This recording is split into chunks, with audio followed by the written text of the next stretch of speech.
my QC student, this is Vaishnavi Rathore. Welcome to this amazing channel. आज के इस video में हम बात करने वाले हैं पीएच के बारे में. भाई इससे तो क्वेश्चन आना ही आना है, इसको तो माइंड में रखना है. पीएच के बारे में बात करेंगे, यूनिवर्सल इंडिकेटर के बारे में बात करेंगे, as well as we also talking about what are the importance of pH in everyday life. Clear हो गया? तो इन सब के बारे में आज हमें डिस्कशन करना है, तो शुरू से लेके अंत तक इस वीडियो को कृपया करके देखें. सबसे पहले बात करते हैं पीएच स्केल के बारे में. पीएच स्केल बताने से पहले एक बात बताओ, अभी तक हमने एसिड और बेस के बारे में पढ़ रखा है. क्या पढ़ा था कि मैम एसिड ऐसे सब्सटेंस होता है जो कि H पॉजिटिव आयन को रिलीज करते हैं. भाई जब भी आप क्या करते हो, वाटर में H पॉजिटिव आयन को डालते हो ना, तो वो क्या करता है, basically H positive ion acid को डालते हो तो वो H पॉजिटिव आयन को रिलीज करता है. राइट. सिमिलरली जब भी आप वाटर में किसी बेस को डालते हो तो वो OH नेगेटिव आयन को रिलीज करता है. तो क्या समझे आप यहाँ से कि अगर आपने किसी एसिड को डाला है वाटर में तो वो भाई H पॉजिटिव आयन रिलीज करेगा. राइट. और अगर आपने किसी बेस को डाला है तो वो OH नेगेटिव आयन को रिलीज करेगा. Isn't it? यही रिलीज करेगा. लेकिन अभी आपको मैं एक इंटरेस्टिंग फैक्ट बताने वाली हूँ. क्या बताने वाली हूँ? एक इंटरेस्टिंग फैक्ट बताने वाली हूँ कि जो आपके बेसिस होते हैं ना, वो OH नेगेटिव आयन तो रखते हैं, साथ ही साथ वो H पॉजिटिव आयन भी रखते हैं. क्या रखते हैं? साथ ही साथ वो H पॉजिटिव आयन भी रखते हैं. लेकिन कहानी का ट्विस्ट है, कहानी में ये ट्विस्ट है कि यहाँ पर जो बेसिस होते हैं ना, वो उनका जो H पॉजिटिव आयन का जो कंसंट्रेशन होता है वो बहुत कम होता है. ठीक है ना. OH नेगेटिव आयन का ज़्यादा होता है. ये चीज़ बहुत ज़्यादा इंपॉर्टेंट, मतलब इससे ही पूरा पीएच की कहानी है यहाँ पर. तो देखो, जो आपके बेस होते हैं ना, वो OH नेगेटिव आयन तो रखते हैं, साथ ही H पॉजिटिव आयन भी रखते हैं, लेकिन कंसंट्रेशन जो होता है ना H पॉजिटिव आयन का वो कम होता है. ठीक है. तो यहाँ पर हमें एक चीज़ क्लियर हो रही कि एसिड भी आपके H पॉजिटिव आयन रखते हैं और बेसिस भी H पॉजिटिव आयन रखते हैं. बट मैटर क्या कर रहा है? कंसंट्रेशन. क्या कर रहा है? कंसंट्रेशन मैटर कर रहा है यहाँ पर. तो इसी की बेसिस पे है पीएच. अगर किसी भी सब्सटेंस का बचा पार्टी कंसंट्रेशन जो है H पॉजिटिव आयन का, वो अगर कैसा है, कम है, तो वो सब्सटेंस कैसा होगा? एसिडिक बेस होगा. राइट. और अगर किसी सब्सटेंस का कंसंट्रेशन अगर ज़्यादा है तो वो एसिड होगा. इसी के बेसिस पे है पीएच स्केल. तो इसी का कहीं ना कहीं कंसंट्रेशन ऑफ हाइड्रोजन आयन का यूज़ करके सोरेनसन सर ने हमें 1901 में एक स्केल डिवाइस करके दे दी और उस स्केल का नाम रख दिया पीएच. हमसे बिना पूछे रख दिया नाम पीएच. ठीक है ना. यहाँ पर पीएच जो है वो क्या डिनोट करा है? P here denote potens. Potens Greek word है. कौन सा वर्ड है? एक ग्रीक वर्ड है जिसका मतलब होता है पावर. क्या मतलब होता है? पावर. और जो आपका H है वो कंसंट्रेशन ऑफ हाइड्रोजन आयन को डिनोट करता है कि भाई किसी भी सब्सटेंस में कितनी कंसंट्रेशन जो है हाइड्रोजन आयन की वो प्रेजेंट है. क्लियर हो रहा है? तो देखो, पीएच वर्ड तो हमें बहुत अच्छे से क्लियर हो गया है कि भाई P क्या है? P डिनोट कर रहा है पोटेंश को, एंड H नोट करा है concentration of power, concentration of hydrogen ion को, और पोटेंश जो है वो पावर मतलब है पोटेंश का. ठीक है ना. तो पीएच स्केल क्या है? The strength of N acid और बेस इज मेजर्ड और on a scale of numbers called pH scale. Sorry for disturbance. तो जो स्ट्रेंथ है एसिड और बेस की, वो मेजर करते हैं हम एक स्केल के थ्रू, और वो स्केल बहुत सारे नंबर्स होते हैं. जैसे हमारी मेजरिंग स्केल होती है, इसमें हम लोग किसी भी आपकी डिस्टेंस वगैरह को मेज़र करते हैं नॉर्मल अपने वो लाइन वाइन खींचने के लिए, तो उसमें सेंटीमीटर में वो स्केल होती है ना, 1 to 15 वाली होती है, 30 वाली होती है, बड़ी लो. तो ऐसे आपकी पीएच स्केल भी होती है. पीएच स्केल जो होती है वो 0 से 14 तक होती है, पहली बात. और दूसरी इसमें एक चीज़ है, इसमें कोई यूनिट नहीं होती. जैसे अगर हम मेजरिंग स्केल के बारे में बात करते हैं तो उसमें 1 सेंटीमीटर, 2 सेंटीमीटर वहाँ एक यूनिट आ रही है. लेकिन आपके जो पीएच में कोई यूनिट नहीं होती है, सिंपली नंबर होते हैं 0 to 14. क्लियर हो रहा है? तो पीएच स्केल हमें बेसिकली नंबर के थ्रू ये मेजर करके बताती है कि कौन सा सब्सटेंस एसिड है एंड कौन सा बेस है, कौन सा एसिड है कौन सा बेस है. तो एक सिग्मा रूल याद रखिएगा आप, कि पीएच जो है वो इन्वर्सली प्रोपोर्शन है H पॉजिटिव आयन के. इसके H पॉजिटिव आयन के इन्वर्सली प्रोपोर्शनल है. बोले तो सॉरी बोले तो अगर किसी भी आपके पीएच जो है, किसी भी सब्सटेंस का अगर पीएच ज़्यादा है, बोले तो पीएच नंबर अगर ज़्यादा है तो उसका हाइड्रोजन आयन का कंसंट्रेशन वो कम होगा, और अगर किसी का हाइड्रोजन आयन कंसंट्रेशन ज़्यादा है तो पीएच की वैल्यू कम होगी, ये मतलब होता है। तो अभी आपको इस स्केल के बारे में बताती हूँ, उससे पहले मैं थोड़ा पानी पी लूँ, आप इसका स्क्रीनशॉट ले लो।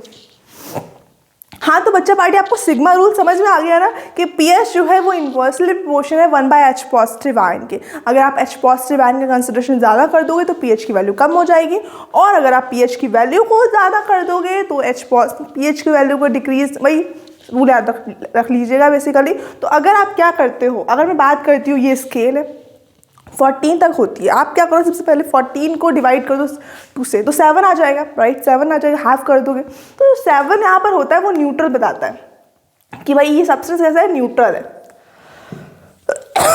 जब भी किसी सब्सटेंस का जो पीएच है वो 7 आ जाए, इसका मतलब वो न्यूट्रल है, ठीक है। जब इसके लेफ्ट साइड आते हो, लेफ्ट साइड आ रहे हो, तो आपका पीएच की वैल्यू कैसे हो रही है, कम हो रही है। अगर पीएच की वैल्यू कम हो रही है बोले तो H पॉजिटिव आयन का कंसंट्रेशन बढ़ रहा है। अगर वो बढ़ रहा है तो इसका मतलब क्या हुआ, इसका मतलब ये हुआ कि कहीं ना कहीं हम एसिड की तरफ मूव कर रहे हैं, कहीं ना कहीं हम एसिड की तरफ मूव कर रहे हैं, क्योंकि एसिड में ही तो H पॉजिटिव आयन का जो कंसंट्रेशन होता है वो ज़्यादा होता है, राइट, कम हो, हाँ ज़्यादा होता है, मेरा दिमाग में ना। तो ये जो सब्सटेंस होते हैं ना, ये हमें बताते हैं कि एसिड है भाई ये। और इसमें भी कहानी सुन लो, अगर आप देखते हो 0, 1, 2, 3 के बारे में, तो एज कम्पेयर टू 4, 5, 6 इनका जो पीएच वैल्यू वो कम है। तो इसका मतलब ये हो गया कि ये जो होते हैं बच्चा पार्टी, ये स्ट्रॉन्ग एसिड होते हैं। कैसे होते हैं, स्ट्रॉन्ग। और ये जो होते हैं ना 4 to 7, 6 तक, ये होते हैं वीक।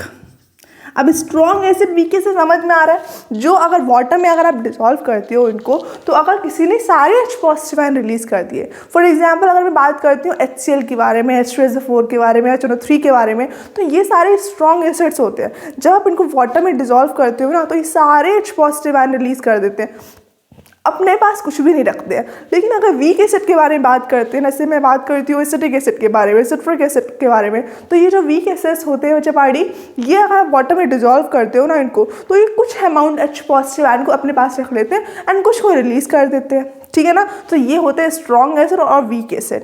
क्लियर हो गया। तो अब बात करते हैं इधर साइड के बारे में। अब इधर देखो, जिससे राइट साइड में मूव कर रहे हैं भाई, आपकी जो पीएच की वैल्यू है वो बढ़ रही है। अगर पीएच की वैल्यू बढ़ रही है तो इसका मतलब क्या हुआ, इसका मतलब ये हुआ बच्चे पार्टी कि कहीं ना कहीं बेसिक स्ट्रेंथ बढ़ रही है। तो ये जो सब्सटेंस होते हैं ना, ये बेसिक को डिनोट करते हैं, बेसिस, ठीक है। बेसिस जो होते हैं, ये नंबर्स, जो सब्सटेंस ये नंबर्स होते हैं, बेस को डिनोट करते हैं। और यहाँ पर भी सेम कहानी है। 8, 9, 10 जो होते हैं वो आपके वीक बेस होते हैं, और 11 to 14 जो होते हैं वो आपके स्ट्रॉन्ग बेस होते हैं। जैसे NaOH हो गया, KOH हो गया, ये सब स्ट्रॉन्ग बेस है। क्लियर हो गया, ठीक है, वेरी नाइस। तो इतना आपको क्लियर हो गया। पीएच स्केल क्या होती है। 1901 में Sorensen divide scale on which strength of acid and base can be determined by using hydrogen ion concentration. तो 1901 में सोरेनसन ने स्केल डिवाइस की थी, ठीक है ना। ये आपको पता होना चाहिए, ये स्केल पता होनी चाहिए आपको। 14 इसमें नंबर्स होते हैं, 14 नंबर ये स्केल होती है, जिसमें अगर हम 7 के लेफ्ट साइड जाएंगे तो आपका एसिड के वैल्यू कैसी होगी, एसिड बढ़ेगा, इसकी स्ट्रेंथ बढ़ेगी। क्यों, क्योंकि जो पीएच की वैल्यू वो डिक्रीज कर रही होगी। तो 7 की अगर आप लेस देन 7 अगर पीएच का नंबर है तो वो एस को डिनोट करेगा। मोर देन 7 अगर पीएच का नंबर है तो वो बेस को डिनोट करेगा, और अगर वो 7 है तो न्यूट्रल को डिनोट करेगा। और वहीं अपन बात करते हैं वाटर के बारे में ना, तो वाटर का पीएच कहीं ना कहीं 7 के अराउंड होता है, तो वाटर आपका न्यूट्रल सब्सटेंस होता है। अब न्यूट्रल क्यों होगा, क्योंकि उसमें H पॉजिटिव आयन और OH नेगेटिव आयन का कंसंट्रेशन कैसा है, इक्वल है। इधर OH नेगेटिव का कंसंट्रेशन कैसा हुआ, कैसा हुआ, ज़्यादा होगा। इधर कैसा होगा, कम होगा। मतलब आपके एसिड और बेस दोनों ही OH नेगेटिव आयन को रखते हैं, ये भी पता होना चाहिए आपको। पीएच स्केल डन हो गया कॉन्सेप्ट, फटाफट से स्क्रीनशॉट ले लो। देन फिर आप मूव करते हैं यूनिवर्सल इंडिकेटर के बारे में। ना बच्चों पार्टी, अब हम डिस्कशन करने वाले हैं इंडिकेटर, यूनिवर्सल इंडिकेटर के बारे में। अब आपके मन में एक सवाल उठ रहा होगा कि हम इंडिकेटर तो ऐसे सब्सटेंस होते हैं जो हमें बताते हैं कि भाई कौन सा एसिड सब्सटेंस कौन सा बेस सब्सटेंस है। तो इतने सारे तो इंडिकेटर हमने पढ़ लिए हैं, अब इसकी क्या ज़रूरत है। तो बच्चों पार्टी अभी हमने एक नया टर्म भी तो पढ़ा है, पीएच। तो अभी तो जितने हमने इंडिकेटर पढ़े हैं, क्या वो पीएच के बारे में बताते थे कि भाई उन्होंने बता दिया, हमने कोई भी लिया, कोई भी इंडिकेटर उठाया और उसने अपना चेंज किया और उसने पीएच नंबर बता दिया। ऐसा हुआ है क्या? नहीं हुआ है ना। तो पीएच नंबर भी तो हमें कैलकुलेट करना पड़ेगा। आप कैसे पता करते हैं? तो यूनिवर्सल इंडिकेटर्स जो होते हैं वो हमें बताते हैं कि पीएच भी, मतलब ये तो बता ही देंगे कि आपका सब्सटेंस एसिड है कि बेस है, साथ ही साथ उसकी स्ट्रेंथ भी बता देंगे। ये होती है इनकी खासियत। तो यूनिवर्सल इंडिकेटर जो होते हैं, it is a mixture of many different indicator. ये भाई मिक्सचर होता है बहुत सारे इंडिकेटर का, और वी कैन से डाइस का, बहुत सारे डाइस का इंडिकेटर का मिक्सचर होता है, ठीक है, which gives different colour at different pH value, जो हमें डिफरेंट कलर देता है डिफरेंट पीएच वैल्यू पर। मतलब कि अगर कोई सब्सटेंस आपका बहुत स्ट्रॉन्ग एसिड है, बोले तो उसका 0, 1, 2, 3 पीएच है, तो वो रेड के राउंड कलर देगा। देखो मैंने लिखा भी है, यही तो आपका पीएच स्केल होती है ना। अगर किसी भी सब्सटेंस का जो पीएच है वो 0 है तो वो एकदम डार्क रेड भाई देगा, डार्क रेड। तो समझ जाना कि भाई वो कैसा है, बहुत ही स्ट्रॉन्ग एसिड है। बोले तो बच के रहना है, समझ रहे हो ना। अगर 1 रेड दे रहा है, अगेन बच के रहना है, क्योंकि ये सब भी स्ट्रॉन्ग एसिड है ना। 2 है तब भी रेड कलर आ रहा है, ठीक है। 3 पे पहुंचे तो ऑरेंज रेड, थोड़ा सा ऑरेंज रेड कलर हो गया है, ठीक है। 4 पे पहुंचे तो ऑरेंज हो गया, 5 पे पहुंचे तो थोड़ा ऑरेंज येलो कलर आ गया उसमें, ठीक है ना। और अगर आप 6 पे पहुंचे तो ग्रीनिश येलो कलर आ गया, थोड़ा ग्रीन पर आने लगा है भाई, ग्रीन कलर आने लगा है। और 7 पहुंचे ना तो ग्रीन आने लगा है। तभी तो अगर आप वाटर में यूनिवर्सल इंडिकेटर का यूज़ करो और वाटर में डिप करके देखो तो वो ग्रीन कलर देगा। क्यों देगा? क्योंकि कहीं ना कहीं वाटर का जो पीएच है वो 7 के राउंड होता है, ठीक है ना। इसका मतलब वो न्यूट्रल है। अगर कोई सब्सटेंस ग्रीन कलर दे रहा है तो वो न्यूट्रल है, ठीक है ना। फिर बात करते हैं 8 के बारे में, तो ग्रीनिश ब्लू कलर हो जाता है भाई। 9 में ब्लू हो जाता है, ठीक है ना। जैसे डार्क ब्लू होता जाएगा, जैसे खतरनाक acid base, sorry. 10 navy blue हो जाएगा। 11 purple colour, 12 dark purple, 13 violet, और 14 में एकदम डार्क वॉयलेट। भाई साहब बहुत खतरनाक इसमें पीएच में पहुंच चुके हैं, मतलब कि बहुत खतरनाक बेस के पास पहुंच गए हैं हम लोग, ठीक है। तो ये होता है आपका ये यूनिवर्सल इंडिकेटर जो कलर बताता है। कलर के बेसिस पे आपको एसिड बता देगा कि उसकी स्ट्रेंथ भाई कितनी खतरनाक है, कि वो खतरनाक एसिड है या फिर खतरनाक बेस है। अब देखो जिसका जो पीएच है, ऑरेंज रेड हो गया, नहीं ऑरेंज रेड तो हटा ही दो, ऑरेंज हल्का सा ऑरेंज, ऑरेंज येलो, जो ये वाले होते हैं, ये बेसिकली ये अप्रॉक्स इतने, इसको तो हटा ही दो, 10 वाले को हटा दो अगर, तो 9 तक ये एडिबल होते हैं, मतलब इनको हम खा सकते हैं, कंज्यूम कर सकते हैं। ये तो हमारे लिए खतरनाक नहीं होते हैं। लेकिन जैसे धीरे धीरे आप उनका पीएच, अगर पीएच की वैल्यू कम हो रही है तो वो खतरनाक होते चले जाएंगे, और पीएच की वैल्यू बढ़ रही है तब भी वो खतरनाक होते हैं। ये हमारे लिए कुछ ऐसे होते हैं एडिबल होते हैं। अब कुछ खाने वाले तो एसिड होते हैं, फॉर एग्जाम्पल सिट्रिक एसिड वगैरह,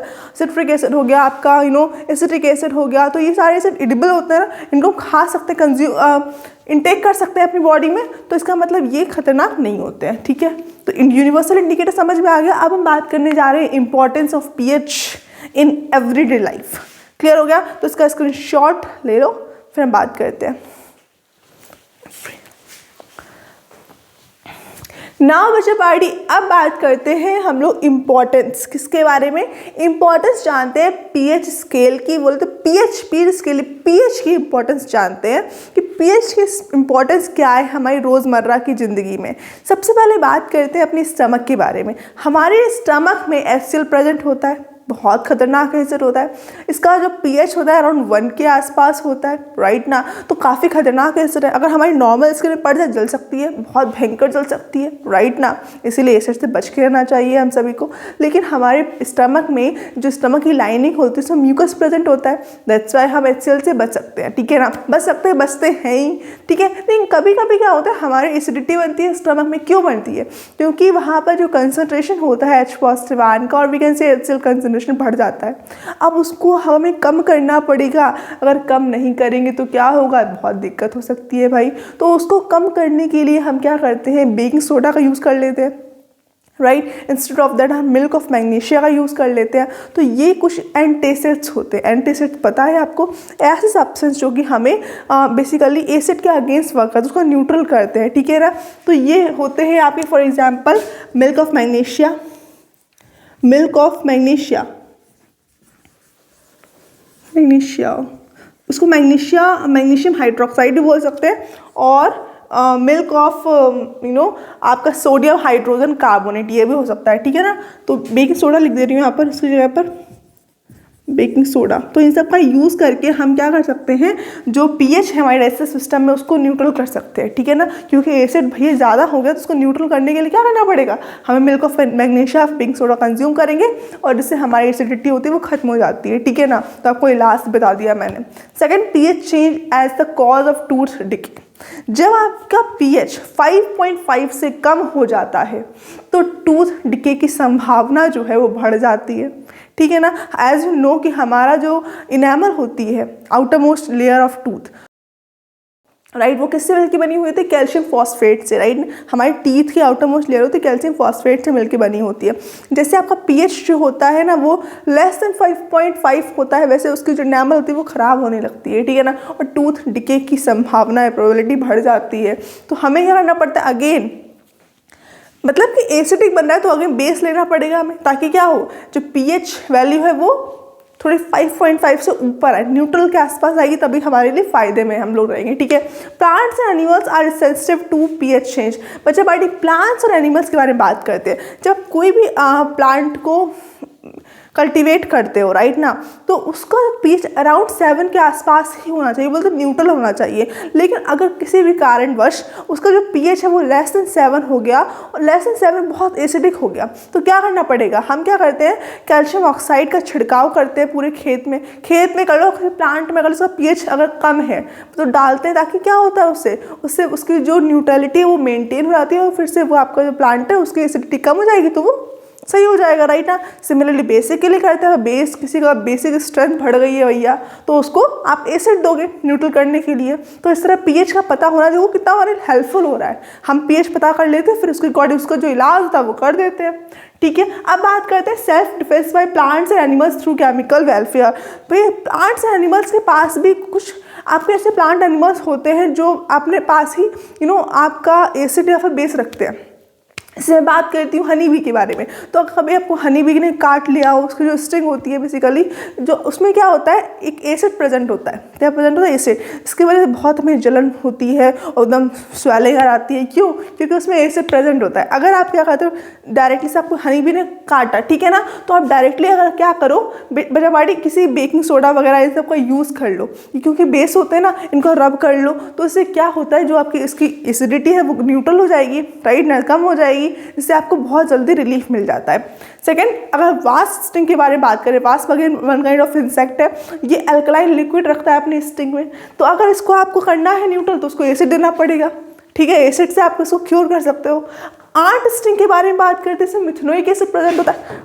आंट को तो भाई आंट ने तो सभी को काटा हुआ, राइट ना। तो आंट के बारे में बात करते हैं अगर, तो मिथेनोइक एसिड उसमें प्रेजेंट होता है, उसकी स्टिंग में मिथेनोइक एसिड प्रेजेंट होता है। जब आप हमारा चींटी ने आपको काट लिया तो क्या होगा बचवाड़ी, क्या होगा, आपको बहुत जलन होती है, बहुत अजीब लगता है, राइट ना। तो आप क्या कर सकते हो, अगर वो एसिड है उसको न्यूट्रल करने के लिए अगेन बेस का यूज़ कर सकते हो।